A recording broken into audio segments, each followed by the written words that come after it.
औज़ुबिल्लाहिमिनश्शैतानिर्रजीम बिस्मिल्लाहिर्रहमानिर्रहीम। शुरू अल्लाह के नाम से जो बड़ा मेहरबान हायत रहने वाला। पाक है वो ज़ात जिसके कब्ज़े में ये पूरी कायनात है और कायनात का एक एक ज़र्रा उसके हुक्म की ताबेदारी करता है। तो प्यारे बच्चों, आप लोग कैसे हैं? अल्लाह ताला आपको अपनी हिफ्ज़ व अमान में रखे। आज का lecture physics class 9 unit number 9 transfer of heat. आज हम इस unit number 9 transfer of heat के शॉर्ट क्वेश्चंस यानी मुख्तसर सवालात करेंगे। तो डियर स्टूडेंट्स, ये शॉर्ट क्वेश्चंस आपके लिए उर्दू और इंग्लिश दोनों मीडियम्स के अंदर किए जाएंगे, इसलिए आप लोगों ने चाहे उर्दू वाले हैं या इंग्लिश वाले हैं, इस वीडियो लेक्चर के साथ एंड तक जुड़े रहना है ताकि ये आपके शॉर्ट क्वेश्चन मुकम्मल हो जाएं। तो डियर स्टूडेंट्स, लेक्चर की तरफ जाने से पहले आपसे रिक्वेस्ट है कि प्लीज मेरे चैनल को सब्सक्राइब कर दें और ये जो घंटी बनी हुई नजर आ रही है ना, इसको भी खड़का दें ताकि अहम लेक्चर्स का नोटिफिकेशन आपको मिलता रहे। इसके अलावा मेरी वीडियोस को शेयर और लाइक भी किया करें।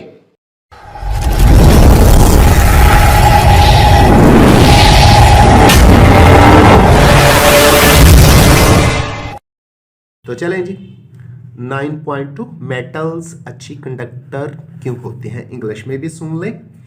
9.2 है why are metals good conductors of heat.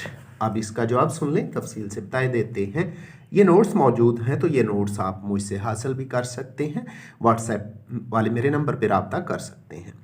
Metals में आज़ाद इलेक्ट्रॉन्स ज़्यादा होते हैं जी। मेटल्स के अंदर जो फ्री इलेक्ट्रॉन्स हैं आउटर मोस्ट शेल्स के अंदर वो ज़्यादा होते हैं।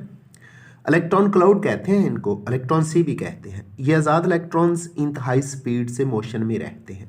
चूँकि इन इलेक्ट्रॉन्स पर न्यूक्लियस के अट्रैक्शन की फोर्स बहुत कम होती है, इसलिए ये मोशन में रहते हैं, इनकी स्पीड ज़्यादा होती है। और अपनी स्पीड ज़्यादा होने के सबब जब ये हीट लेते हैं हरारत को बहुत तेज़ी से गर्म हिस्सों से कम टेम्परेचर वाले हिस्सों की तरफ मुंतकिल कर देते हैं। इसीलिए हरारत यानी हीट मेटल से बहुत तेज़ी से गुजरती है और इस तरह हम कह सकते हैं कि जो मेटल्स हैं वो अच्छी कंडक्टर्स होती हैं।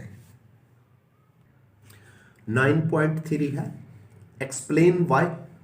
तो इसके डिफरेंट पार्ट्स हैं, ABC पार्ट्स हैं। तो पहले part A a metal feels colder to touch than wood kept in a cold place Y.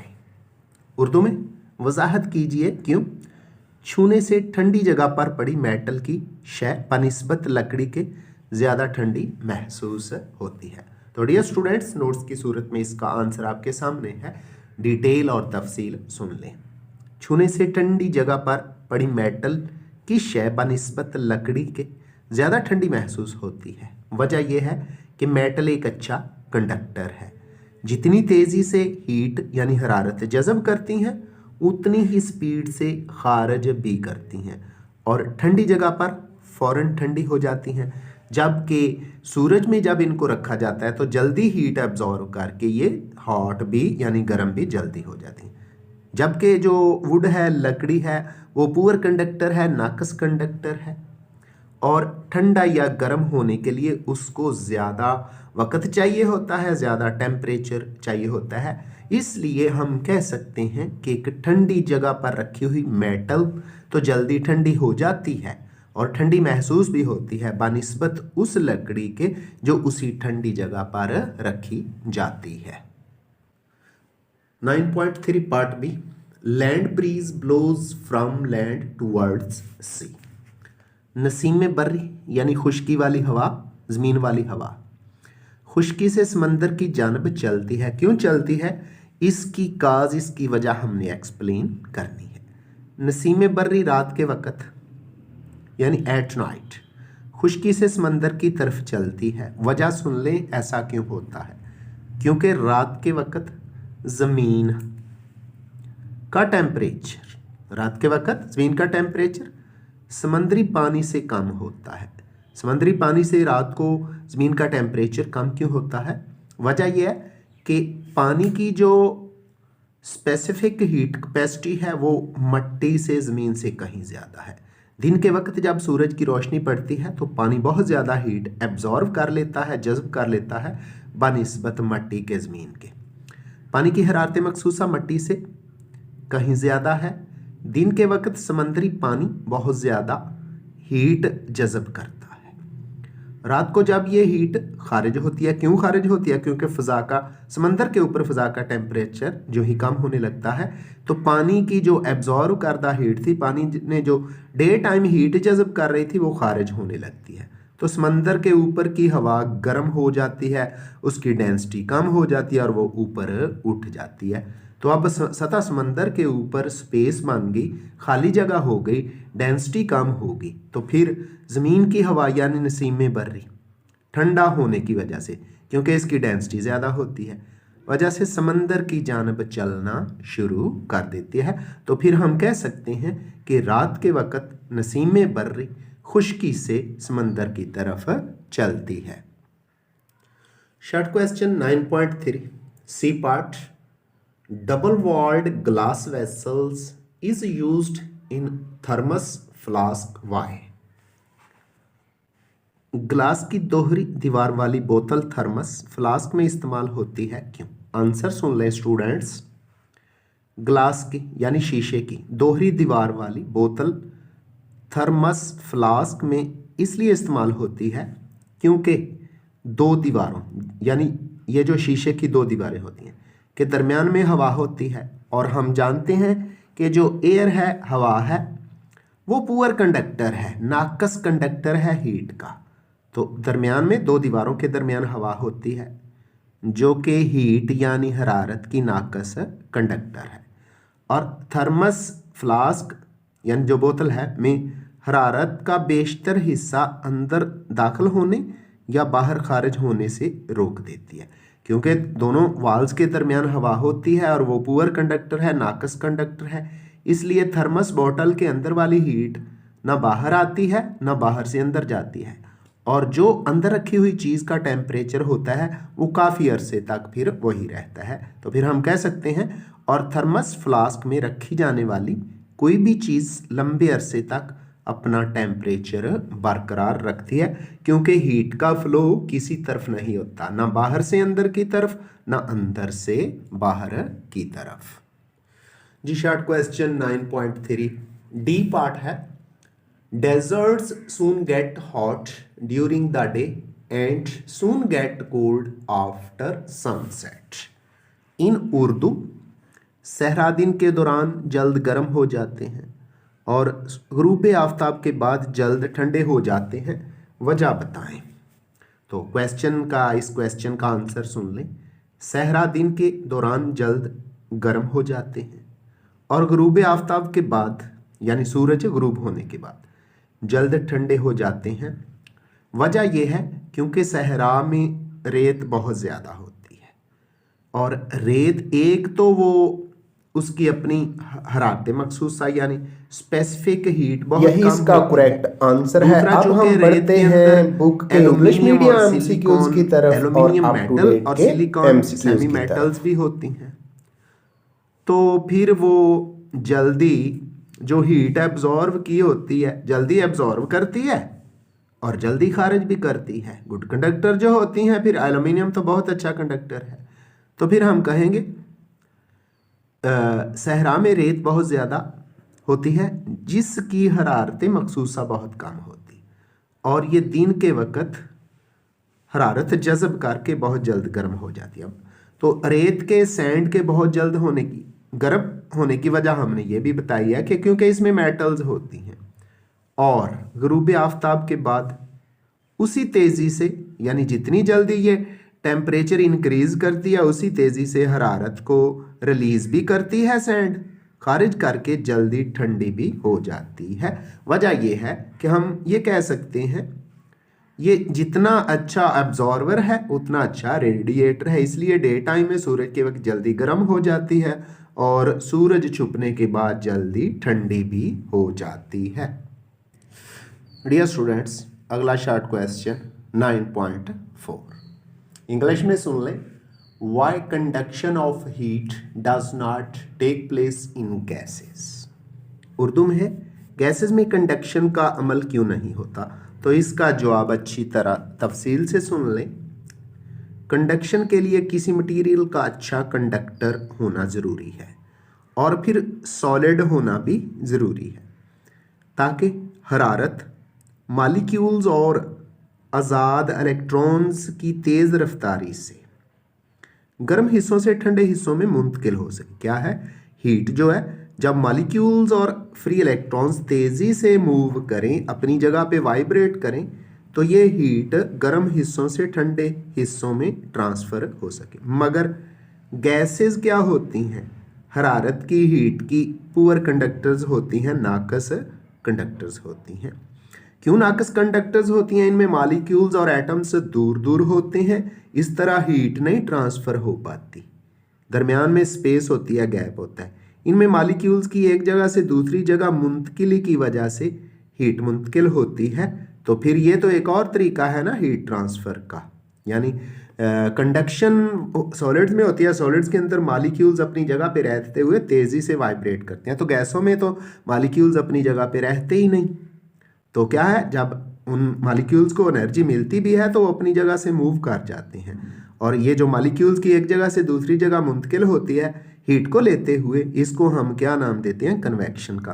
तो फिर हम कह सकते हैं कि जब मॉलिक्यूल एक जगह से दूसरी जगह मुंतकिल होते हैं और हीट भी मुंतकिल होती है, और हरारत के इंतकाल का ये तरीका कन्वेक्शन कहलाता है, ना कि कंडक्शन।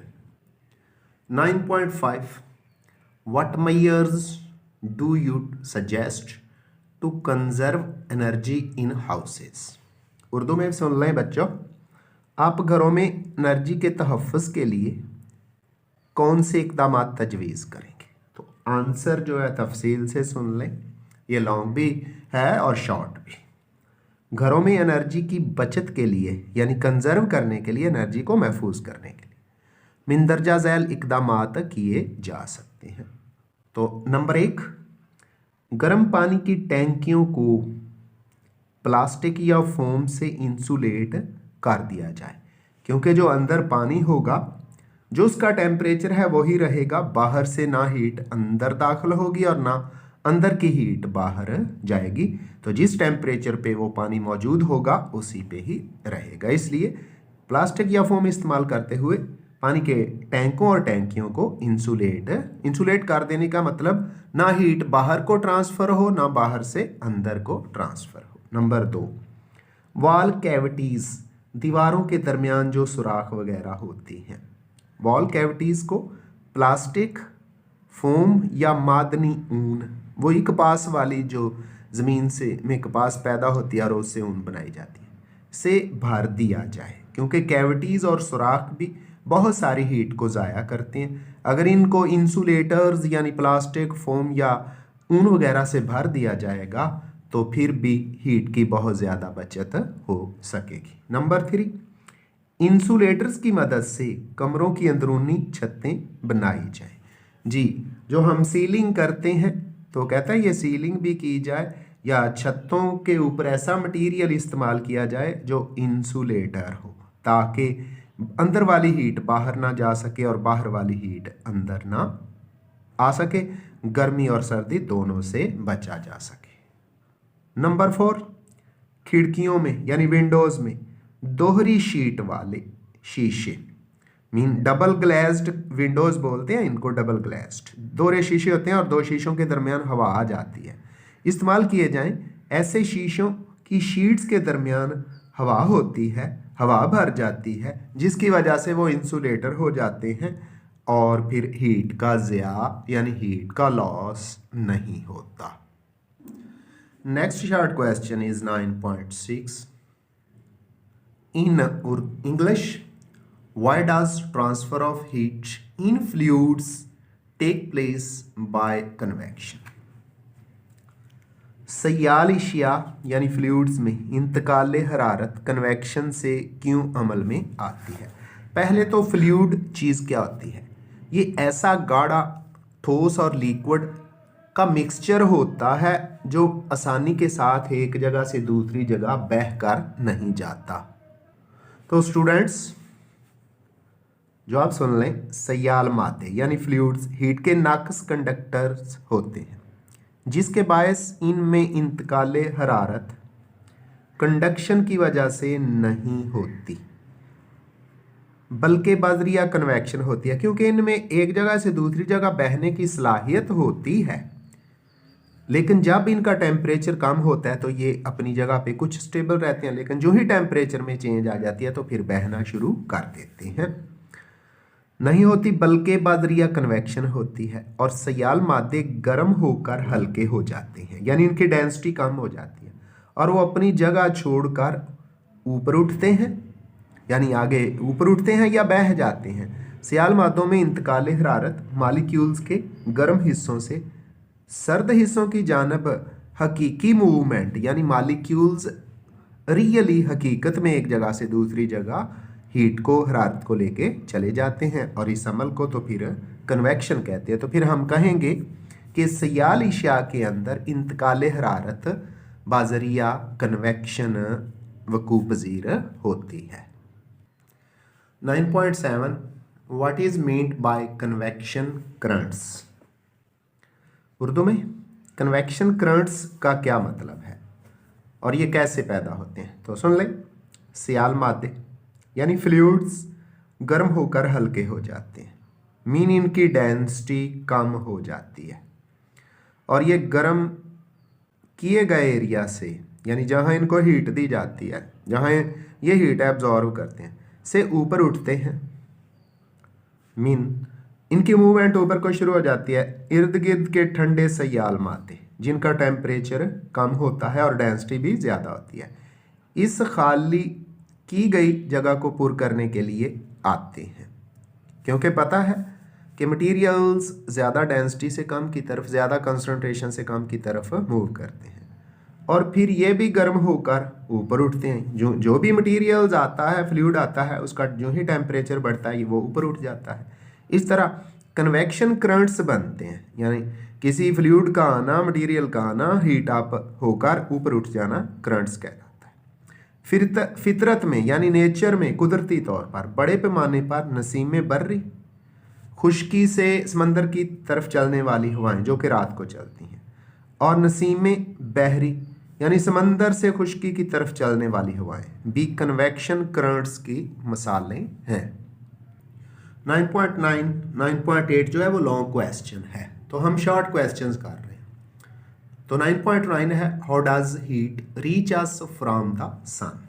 उर्दू में भी सुन लें, हरारत सूरज से हम तक कैसे पहुंचती है। तो इसका आंसर जवाब नोट्स की सूरत में मौजूद है आपके सामने। सूरज और हमारी ज़मीन के दरमियान बहुत बड़ा खला है, यानी दरमियान में बहुत बड़ा स्पेस है, मीडियम नहीं है, यानी हमारे और सूरज के दरमियान कोई मीडियम नहीं है। एनर्जी के इंतकाल का वो तरीका, यानी 3 मेथड है ना एनर्जी ट्रांसफ़र के, कंडक्शन, कन्वेक्शन और रेडिएशन। वो तरीका जिसमें एनर्जी को मुंतकिल होने के लिए किसी मीडियम की ज़रूरत नहीं होती, रेडिएशन कहलाता है। तो ये एनर्जी ट्रांसफ़र का तीसरा तरीका है जिसमें हीट को, एनर्जी को एक जगह दूसरी जगह ट्रांसफ़र होने के लिए किसी मीडियम की ज़रूरत नहीं होती। लिहाजा सूरज से हम तक हरारत बाजरिया रेडिएशन पहुंचती है। तो इस तरह सनलाइट, सूरज की हीट हम तक बगैर किसी दरमियान में मीडियम के हम तक पहुंचती है, इसलिए एनर्जी ट्रांसफ़र का, हीट ट्रांसफ़र का ये तरीका रेडिएशन कहलाता है। 9.11 क्योंकि 9.10 भी लॉन्ग क्वेश्चन है। 9.11 कुछ यूं है, what is green house effect. Urdu में ग्रीन हाउस इफेक्ट से क्या है या ग्रीन हाउस इफेक्ट से क्या मुराद है, इसका जवाब सुन लें। ज़मीन के एटमॉस्फेयर में, यानी हमारी सतह ज़मीन से ऊपर फ़ज़ा में कार्बन डाइऑक्साइड गैस और आबी बुखारात मौजूद होते हैं। कार्बन डाइऑक्साइड और पानी भी, यानी वेपर्स, ग्लास यानी शीशे और पॉलीथीन की तरह सूरज की रेडिएशंस को दाखिल तो होने देते हैं, यानी जब सूरज की रेडिएशंस आ रही है, सूरज की हीट आ रही है तो उसको ट्रैप तो करते हैं, काबू तो करते हैं, मगर इसे एटमॉस्फेयर से वापस नहीं जाने देते। और रेडिएशंस को कैद करके वापस नहीं जा पाती रेडिएशंस, अल्ट्रावायलेट और इंफ्रारेड रेडिएशंस काबू आ जाती हैं, ज़मीन के टेम्परेचर में इजाफे का बायस बनते हैं, जिससे ज़मीन के टेम्परेचर में क्या हो जाता है, इजाफा हो जाता है। इस सारे अमल को ग्रीन हाउस इफेक्ट कहते हैं। 9.12 आज के लेक्चर का आखिरी शॉर्ट क्वेश्चन और इस बुक का भी आखिरी शॉर्ट क्वेश्चन। एक्सप्लेन और what is global warming. Explain, global warming से क्या मुराद है, जो आप सुन लें, वेरी इंपॉर्टेंट है। लंबे अरसे तक ग्रीन हाउस इफेक्ट यानी फिजा के अंदर कार्बन डाइऑक्साइड और वाटर वेपर्स इस तरह इकट्ठे हो गए हैं कि जो रेडिएशंस सूरज की हीट आती है वो यहाँ ही रह जाती है, वापस नहीं जा पाती। ये सिलसिला जब लंबा फैलता चला जाता है, ये उस वक्त होता है जब फैक्ट्री से निकलने वाला धुआं बहुत ज़्यादा हो जाए, ट्रैफिक बहुत ज़्यादा हो जाए और दरख्त बहुत कम हो। तो लंबे अरसे तक ग्रीन हाउस इफेक्ट के बायस ज़्यादा हरारत रुकने की वजह से ज़मीन के औसत टेम्परेचर में इजाफा हो जाता है। इस अमल को ग्लोबल वार्मिंग कहते हैं। यानी क्या है, सूरज से रेडिएशंस हो रही है, ज़मीन के एटमॉस्फेयर में आ रही है और यहाँ ही रुक रही है लंबे अरसे के लिए, तो फिर ग्रीन हाउस इफेक्ट। और जब ग्रीन हाउस इफेक्ट लंबे अरसे तक चलता है तो जो हमारी अर्थ का, हमारी ज़मीन का एवरेज टेम्परेचर है वो बढ़ जाता है। इस अमल को फिर ग्लोबल वार्मिंग कहते हैं। ज़मीन पर और हमारी आबो हवा पर इसके बहुत ख़तरनाक असरात मरतब होते हैं। बहुत सारी मौसमी तब्दीलियाँ होती हैं, उनकी वजाहत यहाँ ज़रूरी नहीं है क्योंकि क्वेश्चन में डिटेल ज़्यादा आ जाएगी, लंबा हो जाएगा। इसके साथ मुझे मोहम्मद अब्बास को दीजिए इजाज़त। अल्लाह हाफिज़।